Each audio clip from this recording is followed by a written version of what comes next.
स्वामी जी, हमारा सत्संग अभी अध्यात्म विज्ञान के आत्मा पर केंद्रित हुआ है और उसी को ही मैं आगे चलाना चाहता हूँ इस एपिसोड को।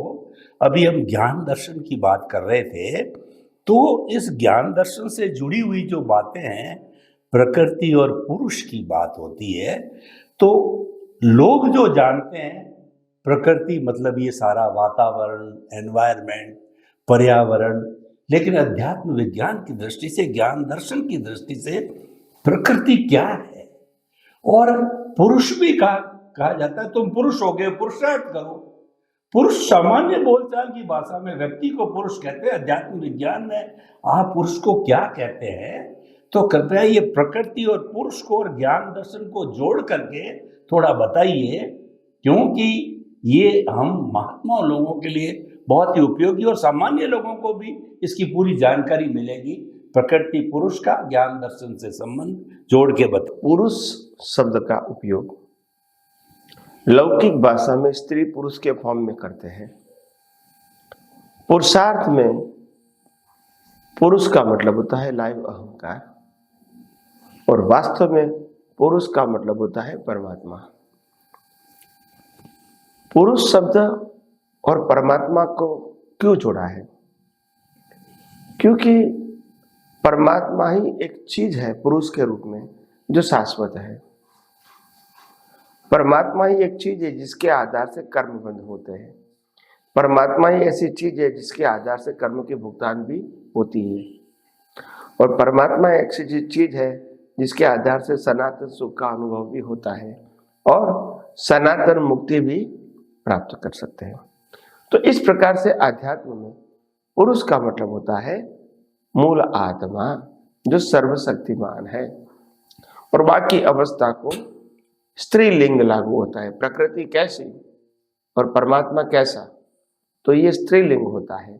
सभी प्रकार की प्रकृति और अवस्थाओं को स्त्रीलिंग लागू होता है और आत्मा को पुरुष लिंग लागू होता है, और प्रतिष्ठित आत्मा दोनों के बीच में होता है। तो इंपॉर्टेंट बात यह है कि जो पुरुष शब्द लगाया गया है वो प्रतिष्ठित आत्मा के लिए, पुरुषार्थ के लिए लगाया गया है, क्योंकि वो प्रकृति के पक्ष में भी बैठ सकता है और परमात्मा के पक्ष में भी बैठ सकता है। उनको पुरुषार्थ करना है, चाहे प्रकृति के लिए करें या परमात्मा की अनुभूति के लिए करें। तो इस प्रकार से इसको मिथ्या या सम्यक पुरुषार्थ बताया जाता है। मगर पुरुष के बिना, पुरुष होए बिना पुरुषार्थ नहीं होता है। ये जो वाक्य है कि पुरुष होए बिना पुरुषार्थ नहीं होता है, मतलब अगर आत्मा नहीं है तो पुरुषार्थ होगा ही नहीं। आत्मा नहीं है तो प्रतिष्ठित आत्मा भी नहीं है, और प्रकृति भी लाइव नहीं होती है। मुर्दा कभी पुरुषार्थ नहीं कर सकता। तो इसीलिए पुरुषार्थ करने के लिए आत्मा की भी जरूरत है और प्रतिष्ठित आत्मा की जरूरत है और लाइव प्रकृति की जरूरत है। ये तीनों की जरूरत है। तो इंपॉर्टेंट बात यह है कि पुरुष शब्द जो लगाया गया है वो धर्म की भाषा में, आध्यात्म की भाषा में और व्यवहार लौकिक भाषा में अलग अलग है। लौकिक भाषा में जो मैंने पहले बताया, पुरुष का मतलब पुरुष एंड स्त्री। धर्म की भाषा में पुरुषार्थ का मतलब होता है आप भाव करो। भाव से भव है। आध्यात्मिक भाषा में पुरुष का मतलब होता है शुद्ध आत्मा। आत्मा पुरुष है, वो कभी परिवर्तित नहीं होगा।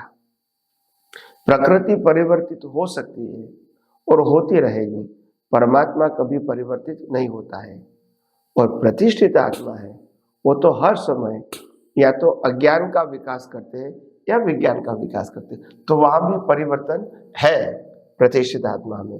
परमात्मा में परिवर्तन नहीं है, वो तो स्व पर प्रकाशक ही रहेगा। आप इसका उपयोग मिथ्या करो या सम्यक करो, इससे कोई मतलब नहीं है। और मन वचन काया की अवस्था का संचालन तो कुदरत करता है।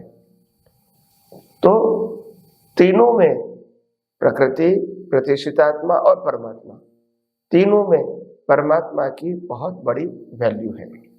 मगर हम जिस समाज में जी रहे हैं, जिस वातावरण में जी रहे हैं और जिस सोच के साथ जी रहे हैं, वो वातावरण ऐसा है कि जिसमें बाह्य प्रकृति को ही प्रधान बताया गया है और ज्यादातर हम इनके बारे में ही सोचते हैं, समझते हैं और उसके बारे में और ज्यादा समझने की कोशिश करते हैं। और इसीलिए हम कभी पुरुषार्थ के पक्ष में बैठते ही नहीं हैं, हम प्रकृति के पक्ष में ही बैठते हैं।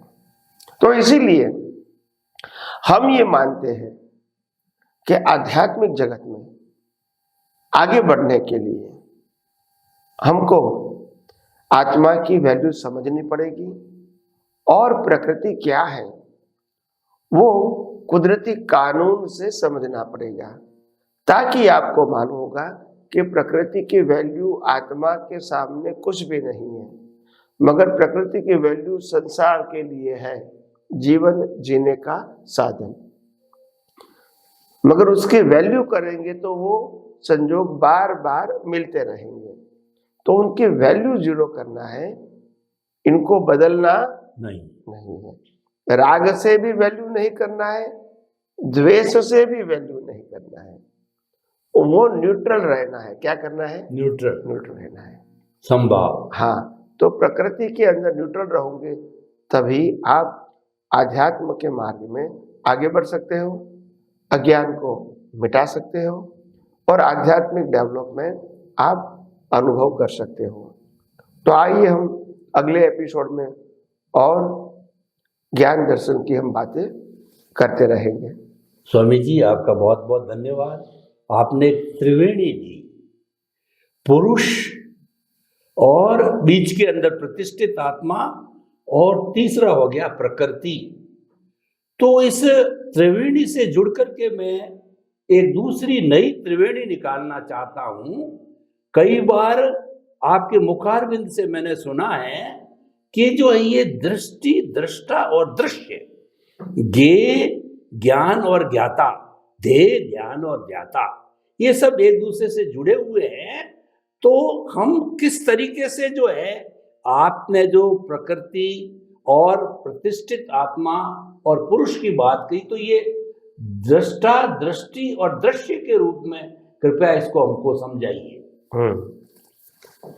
देखो, दृष्टा, दृष्टि और दृश्य, ये तीन चीजों है और तीन चीजों के अंदर तीनों का रोल अलग अलग है, तीनों का एग्जिस्टेंस अलग अलग है और तीनों की क्वालिटी अलग अलग है। हम जब दृश्य बोलते हैं तो दृश्य हमेशा विनाशी होते हैं, परिवर्तित होते हैं और इनका बिगिनिंग एंड एंड होता है दृश्य का। वो दृश्य को देखने की जो है वो उसको कहते हैं दृष्टि। दृष्टि से दृश्य को देखा जाता है और दृश्य को देखने के लिए जो दृष्टि है वो दो प्रकार की है, सम्यक और मिथ्या। सम्यक दृष्टि से कोई भी अवस्था कुदरती रचना दिखती है और मिथ्या दृष्टि से कोई भी अवस्था कर्ता भाव, भोक्ता भाव और मालिक के भाव से दिखता है। और दृष्टा, दृष्टा यानी स्व पर प्रकाशन, जिसको हम शुद्ध आत्मा कहते हैं। तो शुद्ध आत्मा दृष्टा है। शुद्ध आत्मा के प्रकाश में पुरुषार्थ करने वाला वो प्रतिष्ठित आत्मा है, पुरुषार्थ करने वाला वो दृष्टि है।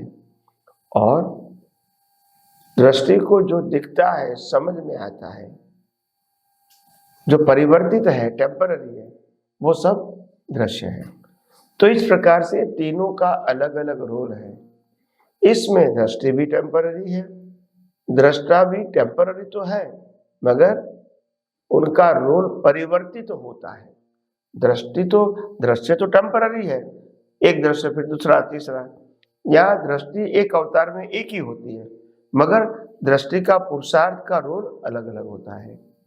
और जो दृष्टा होता है वो तो स्थिर और शाश्वत होता है, वो अवस्थाओं को मुताबिक घूमता या मूव होता नहीं है। उनका ज्ञान दर्शन स्थिर है, तो ज्ञाता दृष्टा ये उनका स्वभाव है। और उनके स्वभाव में, उनकी हाजिरी में जो प्रतिष्ठित आत्मा है वो ज्ञान दर्शन का उपयोग करता है, उनको पुरुषार्थ कहते हैं। और मन वचन काया का जो अवस्था या दृश्य है वो कुदरती रचना के मुताबिक धीरे धीरे उकलता रहता है, कंज्यूम होता है, यानी वो डिस्पोज होता है।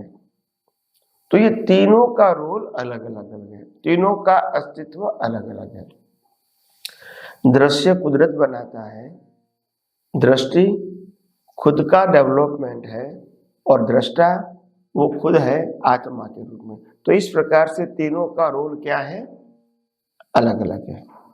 आइए हम इस एपिसोड में आगे भी दृश्य, दृष्टि और दृष्टा की बात करते रहेंगे। स्वामी जी, आपका बहुत बहुत धन्यवाद। आपने बहुत सुंदर व्याख्या दी कि जो दृष्टा है वह पावर हाउस है, और दृष्टि है जो हमारे वायर्स वगैरह है जो कि बिजली को ले जाने वाले हैं, और जो दृश्य है, जो बल्ब जलता है वो दृश्य है। यानी कि दृष्टा की उपस्थिति से प्रतिष्ठित आत्मा लाइव एंकार भाव मन है, वो पुरुषार्थ करता है, वो दृष्टि का उपयोग करता है और उससे प्रकृति को बनाता है, मन वचन काया को बनाता है। वो सारा जो है परिणाम है, पुरुषार्थ है, भुगतान है, जो व्यक्ति जीवन में करता रहता है। अगर इस व्याख्या को हम अच्छी तरह से समझ ले तो पूरा अध्यात्म विज्ञान हमारी समझ में आ जाता है। तो आपके इस पूरे खुलासे के लिए हम समस्त श्रावकों की तरफ, समस्त हमारे श्रोताओं की तरफ से जो है आपके प्रति कृतज्ञता ज्ञापित करते हैं।